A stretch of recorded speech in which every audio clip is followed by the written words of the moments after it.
Well, hey everybody. My name is Jared Malata. I'm here with my good friend Mateo Coltist, and this is the Coltist, season 3, episode 6. This one we're giving to Dwight Freeny. Yeah, The got inducted into the Hall of Fame and the Ring of Honor. got inducted into the Hall of Fame. Pass rusher from about a decade ago, actually. Um, Played for the Colts for a long time. Won the Uh, Super Bowl with the Won a Colts. Super Bowl with the Colts. I thought it was Formed. awesome as a Colts fan yesterday to see Peyton Manning and all those slew of guys Yeah, already in the Hall of Fame themselves. And then really it does feel like the only couple of players from that era that still deserve to be Hall of Famers, Reggie Wayne and so there's Reggie Wayne and Dwight Freeney just got in there. What was the other guy's name? I The other think passer. Regiment. What Robert Mathis? Mathis. Yeah. They're saying he's a Hall of Famer too. Obviously, we're biased because we're Colts fans, but like, Yeah, of course. apparently He his was, numbers are like Hall of Fame worthy. and he was the. I remember Robert mostly from that season where Andrew. I think it was Luck's rookie year or Hmm. sophomore season, where he led the league in sacks and strip sacks. I think he broke the NFL record for strip sacks in a season. Hmm. Yeah, he was amazing that year. Of course, he formed. I believe it was called like they had a nickname with Freeny and Mathis. I think it was like 93, 97 highway of pressure. I don't remember it correctly, but Mathis Hmm. tweets about that a lot. Along, with the quarterback hater status, which I really like. I mean, it's great. And as far as we are speaking of, perhaps 97. I hear the word. We didn't mention this before we started recording, but the Latus having a hell of a comp right now. I mean, they are saying like he's breaking the offense all by himself. So that's a good thing to have. Well, I think if I mean I feel like we saw this coming, and on the night of the draft, when the first 14 picks are all offensive players, and you're thinking like that's so weird, and then the Colts get a pass rusher that they did not expect to be there. You know, I we felt like this before. The safety from Ohio State didn't last very long. Was the last time that like a player kind of fell. Yeah, Um, but then again, it felt like AD Mitchell fell, and you know what? If that's the way it's going to work out, I have really high expectations out of those two people, Latu and AD Mitchell. Simply because I'm a firm believer that the chip on your shoulder will carry you. You know what I mean? Like if you can develop a chip on your shoulder, there's not a greater motivator out there. So I'm really looking forward to see if he can turn it on against yeah, an enemy, against an opponent. You know what I mean? Because it's one thing to learn the habits of your teammates and to capitalize on those. It's a whole nother thing when it's someone that don't work in the same building as you. You know what I yeah, mean? So it's a very interesting time to be a Colts fan. I think there, like I said, there's gonna be a lot of conversations about like this team being like real good. I think if your pass rush is there and your quarterback is now completely worthless when the pass protection breaks down, I yeah. think You're that right. you score more points, you allow less points, you win more football games, fans are happier, all that stuff. Um, Yeah. Speaking of which, we did say this before we start recording. Samson Ebukam is out for a year with an Achilles tear. I mean, that sucks. It's never good news to have in preseason. That's the thing you hate to see. it's like But it's coming, right? Like yeah, somebody's gonna get it's hurt. always somebody's gonna get hurt for the year. I mean, it seems like it always happens. Yep. I mean, of course, let's just say, of course, it sucks. But if there was a Yeah. position where I'd say we can deal without having one of our starters, definitely it's the defensive line. I think that's the deepest position the Colts have right now. Yeah. I think this clears the way for a lot of Quiddy Pay playing time. I thought he was the guy that was gonna be the most I don't know the word, but be the biggest loser from the amount of talent on the defensive line. Now, of course, without a Bucam there, he gets a clear pathway to start. Yeah. But yeah, I mean, See, it always sucks, but at least he was in that position. thing that will forever be burnt into my memory about Quiddy Pay is he gets on the field and he beats the dude and he's like right there on the quarterback and he stopped. And I was just like, oh no, he's got a block. And then there's been another couple of times since then where he's just cleanly beaten somebody and he's like right there and not making the play on the quarterback. I I don't know. I certainly hope our pass rush is in order, and it's not some patchwork thing, or that we're relying on interior defensive linemen to be effective pass rushers. Yeah, Again, that's I'm never not a good complaining. recipe. I'm not complaining. You don't want the quarterback to step up and throw because that's what the offense wants to do. Say what their quarterback is step up and throw. So the fact that you do gotta have that guy that's gonna rush him from straight on, and that's gonna make his life make that quarterback's life difficult. Um, again, I just the more we talk about it, the more nervous I am. Where I'm just like, it's such an issue among guys that talk Colts all the time is the safety situation, um, where they're talking about moving people around, and I got colleagues of mine saying that doesn't solve your problem; it just moved it. And I kind of agree. Where it feels like again we're going into a season where our deep secondary is going to get picked on, Yeah, and and it's uh, already that's it's not a already thing. getting picked on a camp. Like there Yeah. there were reports out there that said Julian Blackmon, he's been playing good. I mean, he's a good player. We know that he's a veteran safety. Other Mhm. than that, I mean, what do you have? Where are your safeties other than Julian Blackmon? There's nothing there, and What in the especially, world happened to Nick Cross? That's what I want to know. What happened? I mean, he's Does he still not want young. to play? The thing I get is he's still a bit raw. I mean, he was always athletic. It's just that the mental Yeah. side is just not there. I mean, it's Yeah. an unknown, and there are. I looked it up before this week. Like I said, okay, do we have any options in the free agent market where you're like, hey, this guy could come in and help out? And there were like two or three guys where I'm like, they could come in and start for this team and make it better. Of course, we already know. I mean, I think every Colts fan knows about the possibility of signing Justin Simmons. Mhm. Just makes way too much sense. You're getting a veteran team captain for the Broncos, a great quality player. I don't know why I mean, of course, there must be a reason why it's not on the team yet, but it just seems to me like there's always this position where the Colts just neglected and it ends up, coming back to bite them. It's so like the NFL is so difficult. Um, I started building a playbook because I'm a phone call away from being a high school head coach myself. And it just so happens that I don't know if I ever told you this, I got gifted an old Colts playbook, and it's actually the offensive coordinator's playbook from 2013. So also the year that our episode honoree, our Dwight Freeny, just got Yeah. 2013, he had 19 and a half sacks. So I have Pep Hamilton's playbook. It's right there. Um, and so I look at that's my Bible.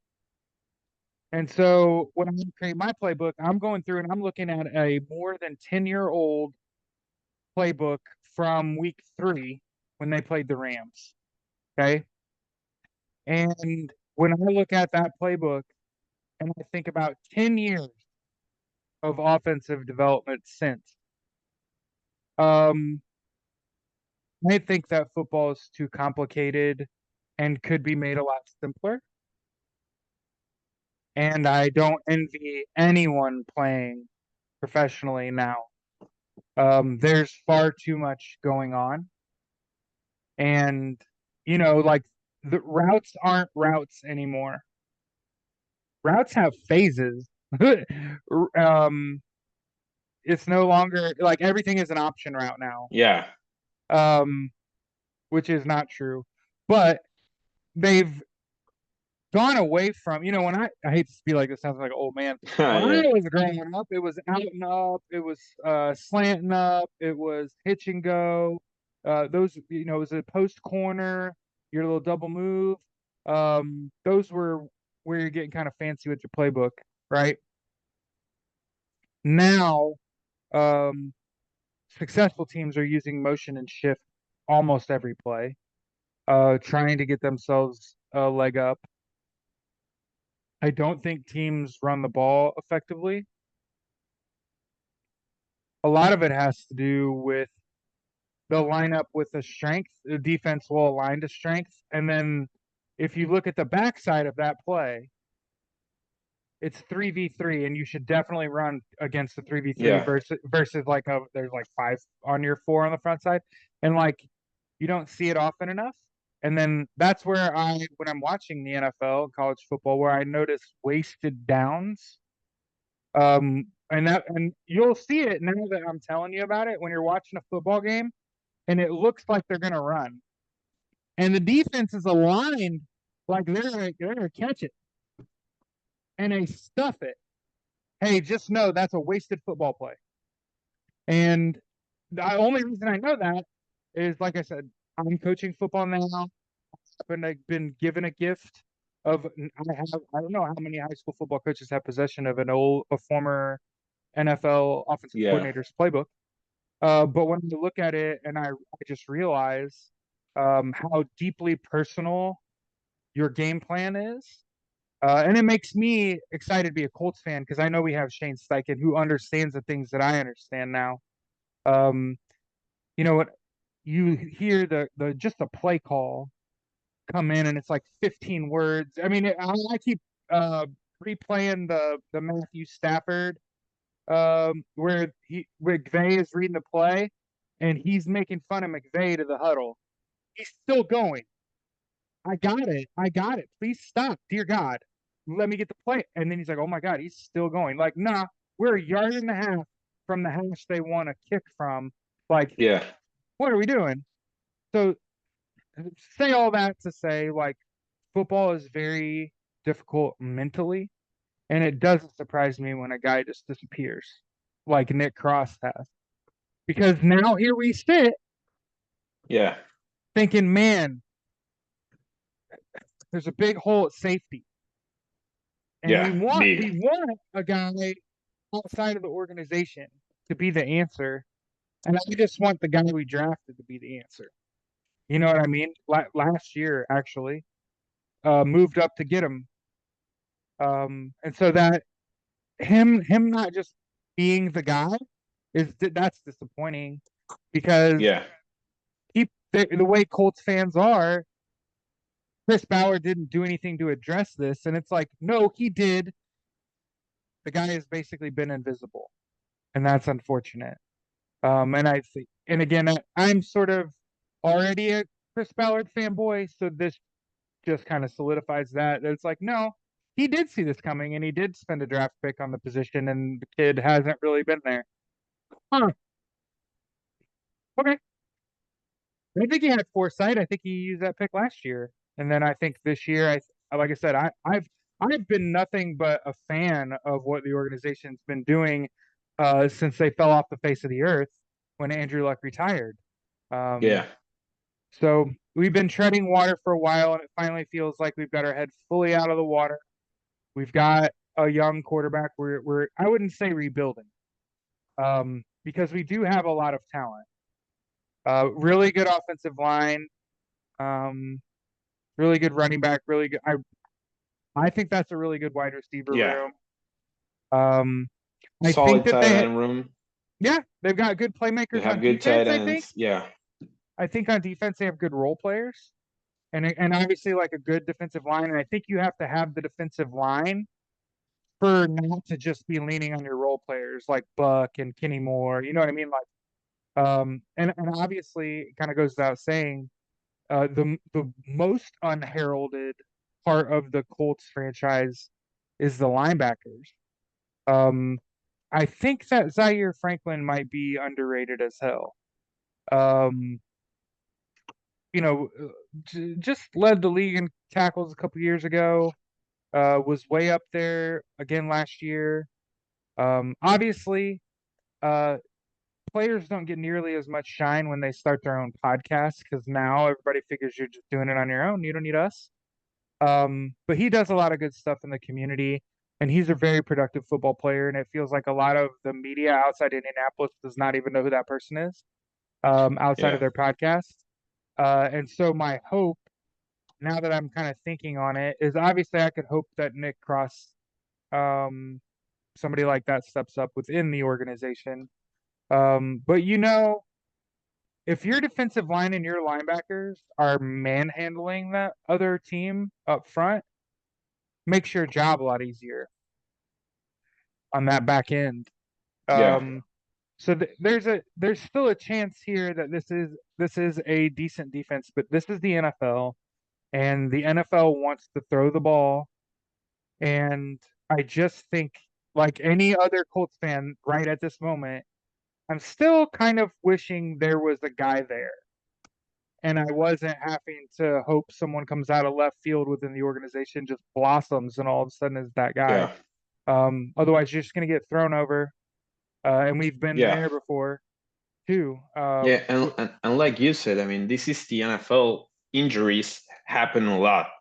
Yeah, I mean, all the time. And of course, you can't have, 53 starting caliber players because that's not the way the world works. I mean, hope you want that, but you're not gonna get it. What I am worried about is the depth on the defensive side of the ball, other than defensive line, because that's the position where I'd say we're the most tacked. But you look at safety and you say, hey, Julian Blackman, I mean, that was a guy that was injured 2 or 3 seasons. He's not as reliable as they can. If he goes down, then you're starting, Rodney Thomas, who was benched last season, and you're starting either Nick Cross or Ronnie Harrison. That's not a great backfield. I mean, if Juju Brents, that missed half his rookie season, if he goes down with an injury again, or if he misses 4 or 5 games, you're looking at Jalen Jones and Dallas Flowers starting at on the outside cornerback spots. That's not great. And I mean, you're gonna face wide receiver groups like the Texans. They got Stephon Diggs, they got Nico Collins, they have Tank Dell. We're facing in plenty of teams. The Jags have a good receiving core. The Titans have a good receiving core. And you're facing a lot of teams with good wide receivers, and you're not gonna have the cornerbacks to cover them. I mean, of course, like you said, we said this a lot in the past. Like, you need athletes at cornerback. Most of the times they're just guessing. they are. But Jones, if you go out and you watch the tape last year, Jalen Jones, he's not as athletic as they can. He's a bit slow on his hips. He does not turn as fast. And if you couple that with lack of instincts, that's not a great guy to have, and he has a tendency to get burned. And when I'm looking at the Colts safeties and what they like to do on defense, I mean, Rodney Thomas, he was in the backfield a lot and he was playing deep. He's not a great tackler. So anytime, I mean, go watch the tape again, like go watch anytime an opposing running back broke around over 20 yards. And, Rodney Thomas is the last guy where you're like, okay, he's the difference between a 15, 20-yard run that I can live with. I mean, it happens, and a 60-yard touchdown run. I mean, I think there were, I didn't count them, but I think it was like 5 or 6 times on a single season where he's the last guy and he misses the tackle. And I mean, 2 or 3 in a year, that's a lot. Think about 5 or 6. I mean, and that's why I believe he was benched late last year because, I mean, It's Gus not Bradley must have performing. said, hey, yeah, I can't deal with this anymore because anytime you're making a mistake, it's like, I watch a lot of soccer. Anytime the goalie makes a mistake, it's a goal for the opposing team. And goalies can't make mistakes because your mistake costs a lot. I mean, a Yeah, wide receiver drops a football. It's like, okay, yeah, we missed the down. I can live with that. Your deep safety misses a tackle. It's like, okay, that's the difference between 15, 20 yards and an 80-yard touchdown run. I right. can deal with you missing tackles because I need you to get that guy down.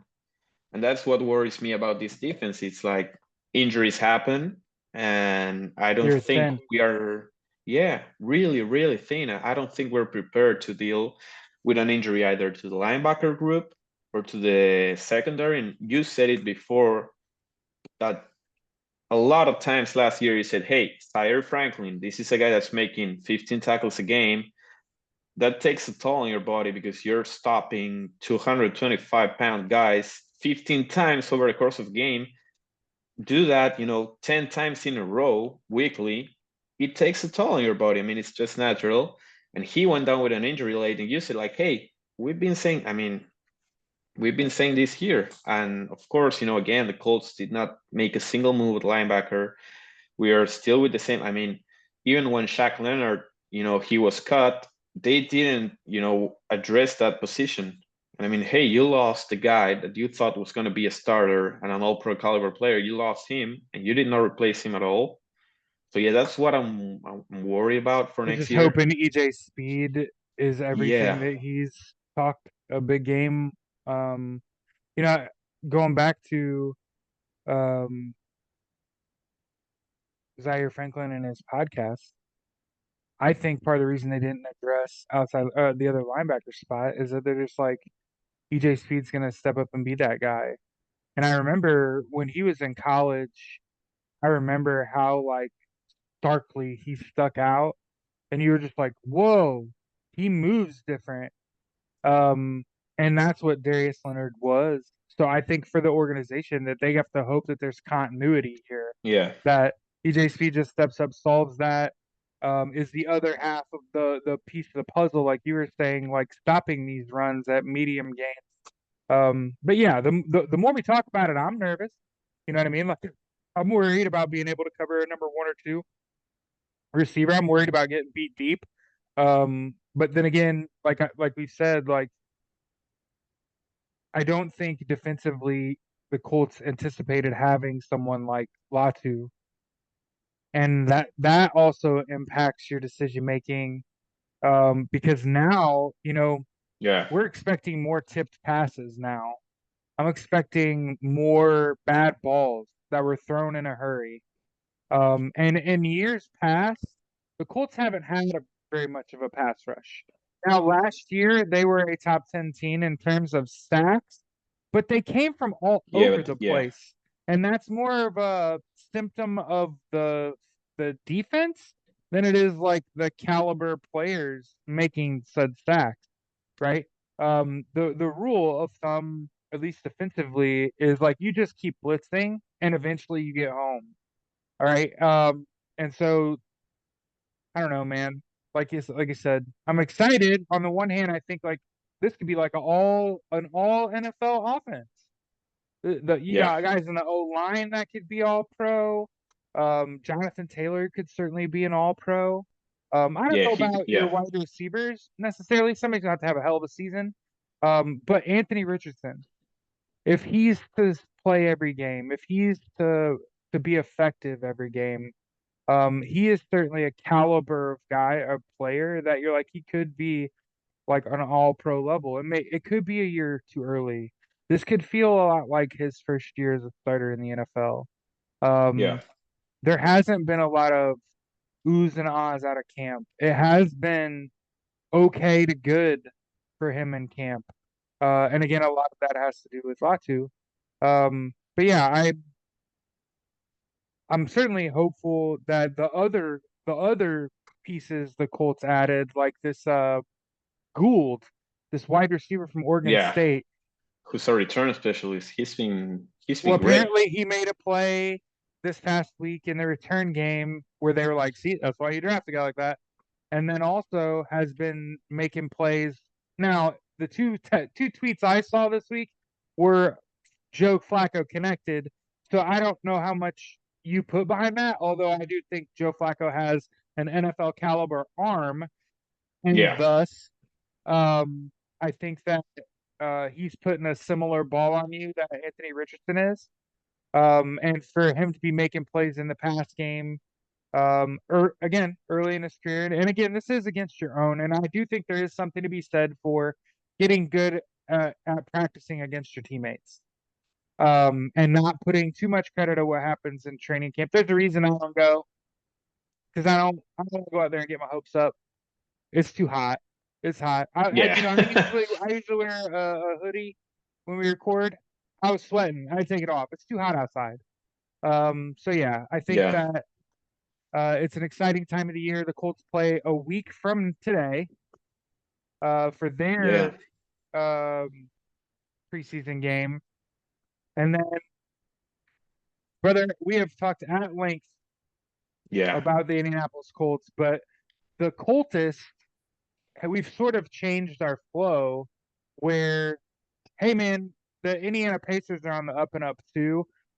We both watch the Pacers. Let's talk about the Pacers on our Colts podcast. And then, along the way, the Indiana Fever were bad enough 2 years in a row to get the number one draft pick 2 years in a row and drafted an absolute phenom in Caitlin Clark.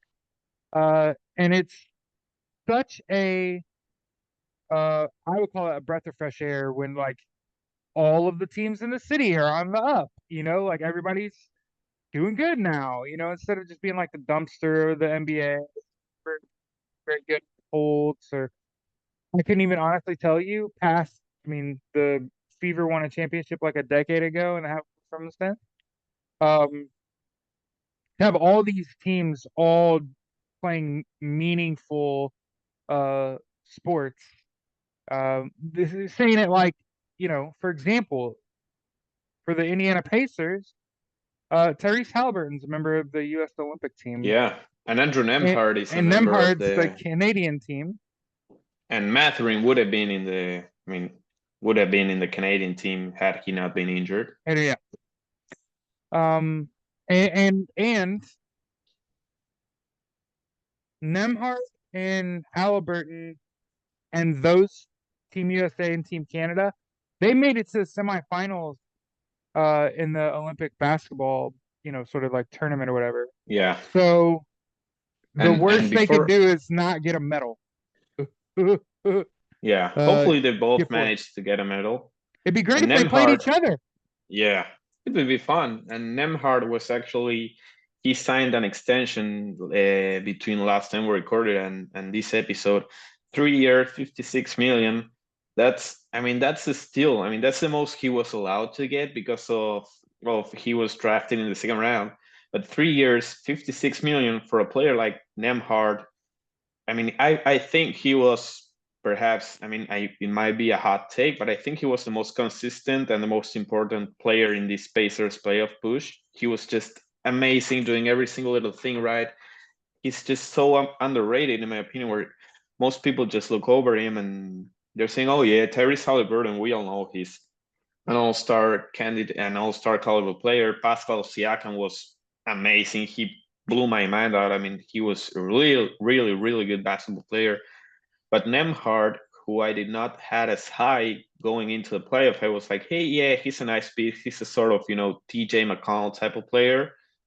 He blew my expectations through the roof with his and he even I think he hit a game winner against the Knicks, right? I think he hit a playoff game winner from the left wing. Yeah, and that's where you say, okay, so now we also have him under contract. So we have Tyrese, Mathurin, Pascal Siakam, Miles Turner, now Nemhard, and Aaron Nesmith.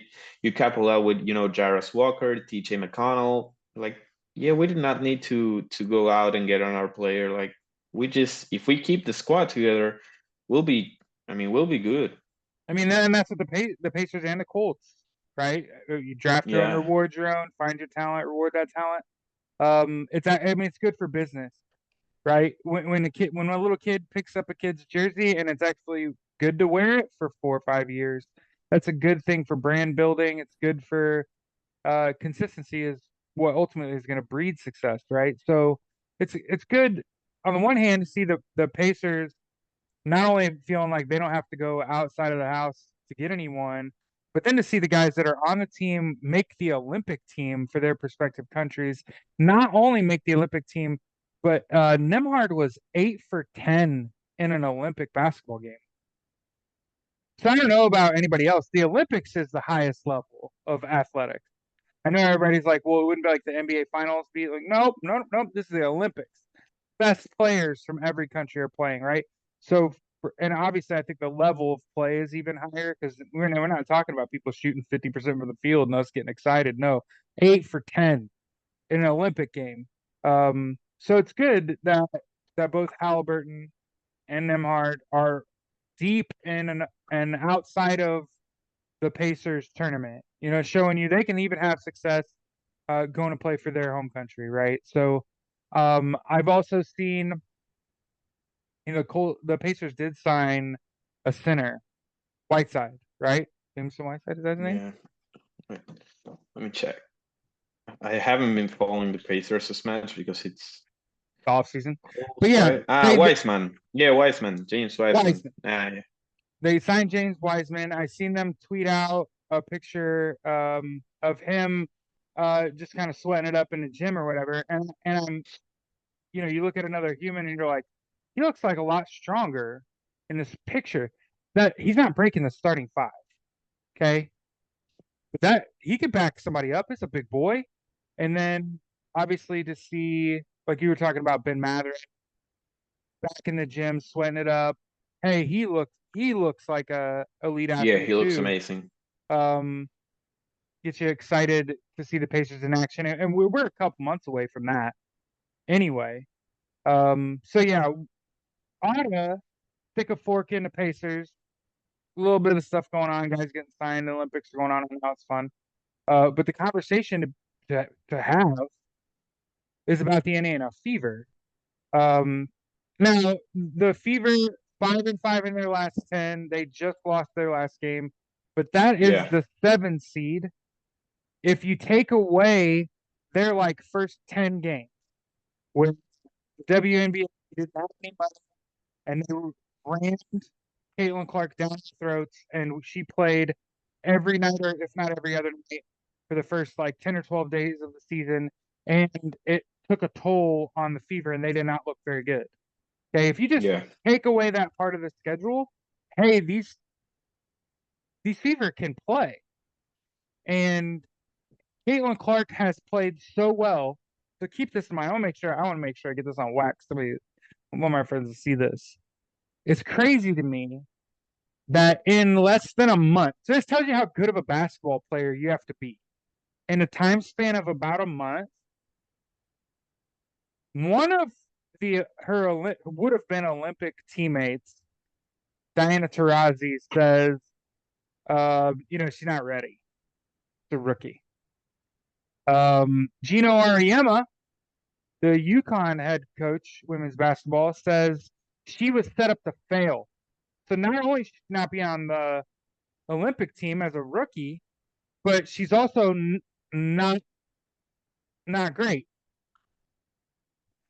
In 1 month ish, maybe a couple months, it went from this might be too much, she might not be that good, to Dawn Staley,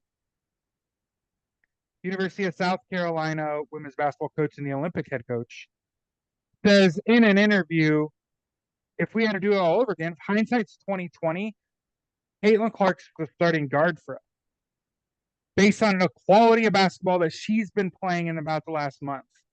Yeah. So that in my life is the basketball community coming full circle on a player, deciding in year 1, month 2, like, no, she's as advertised, should have been on the Olympic team.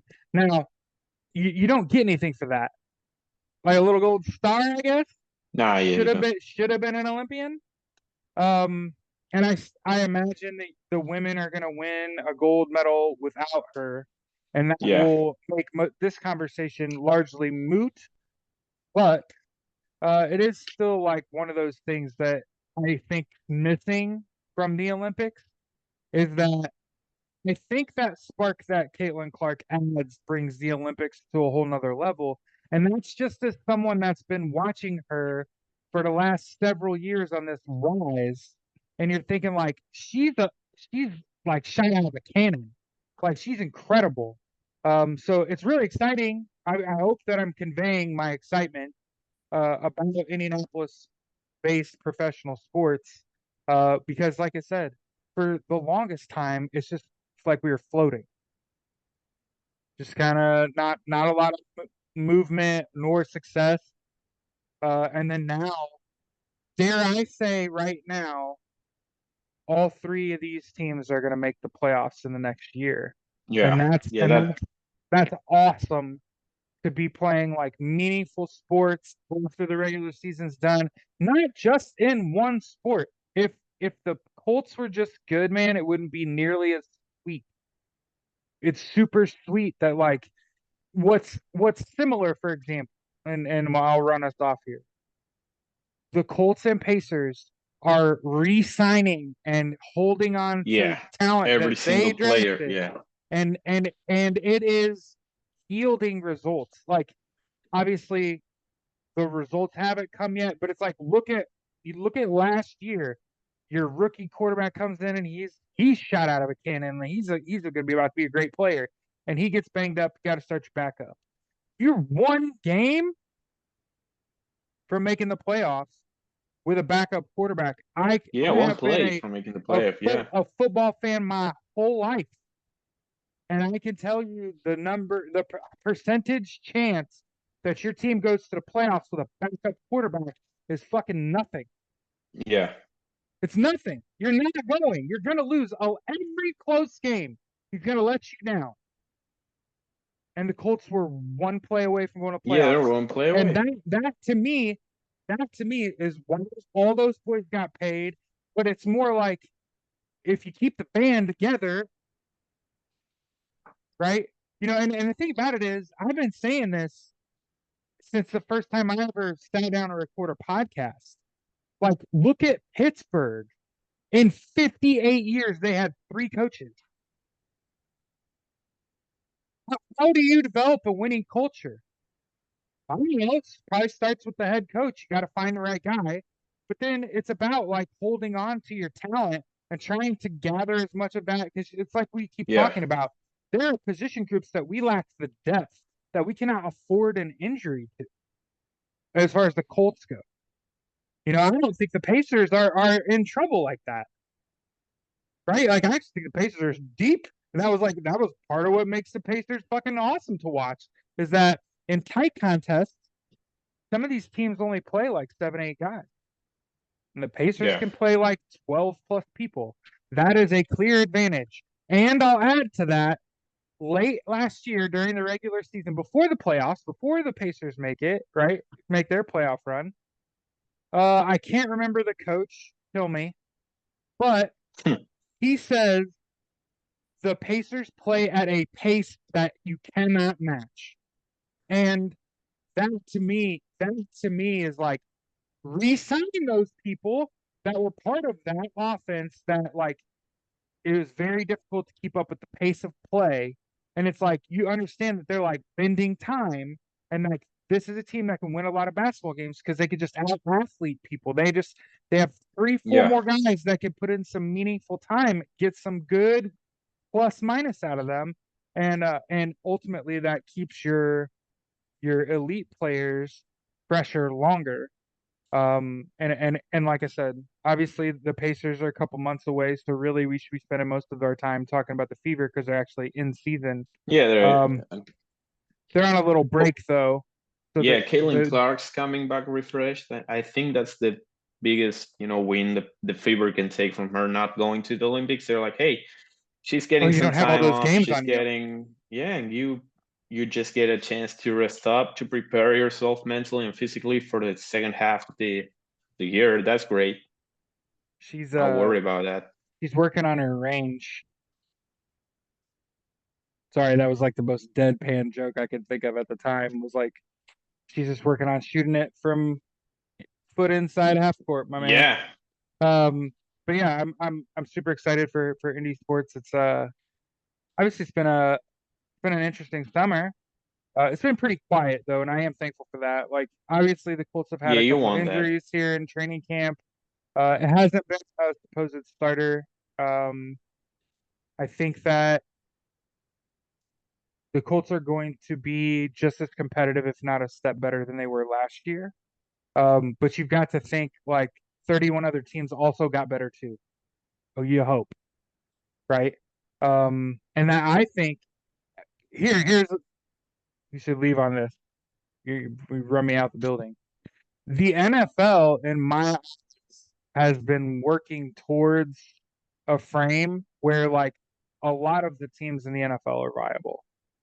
Um, and I think this might be one of those years where like it's not. I don't think who the media thinks the best teams are the best teams. I think that Yeah, who the media's got pegged in both the NFC and AFC are what I would call like old standbys. And it's like, hey, I think that the three teams below who you've got are actually the ones that are going to rise up and actually win their divisions and actually stand a chance at hopefully not getting embarrassed by Patrick Mahomes in the playoffs, yeah, right? hopefully. So, hey everybody, this has been the Coltist. We appreciate everybody for listening to. One of the things that I do know is we don't get a ton of views, but the people that watch our podcast watch it all the way through to the end. So I just want to say, hey, thank you. And if you're watching this right now and you haven't already, subscribe to the channel. Give us a thumbs up and a comment. That'll help other people find our podcast. But yeah, hey, good chatting with you. And we're Yeah, gonna start doing next week this we'll thing a have a little more. football game. Yeah. I would say next week, a week from today, we'll have a game. We'll have finally, some games to talk about. It's been tough, in the summer it's always tough I because think you it, don't have, I think it's we are fair now just, to say we're on every week, right? Because there's yeah. a football game to talk about, right? So we'll be on not next Sunday. That's a little too fresh of a wound, but probably like in the few days after the Yeah, during game. the week, like we did, during the regular season, like the weekly episode, because we have the most important thing of all, that's the football game 60 minutes of pro football to digest. Oh That's yeah, the baby. good part. That's the juicy part. Oh yeah. Well, have a good week, everybody, and we'll see you after this week's game.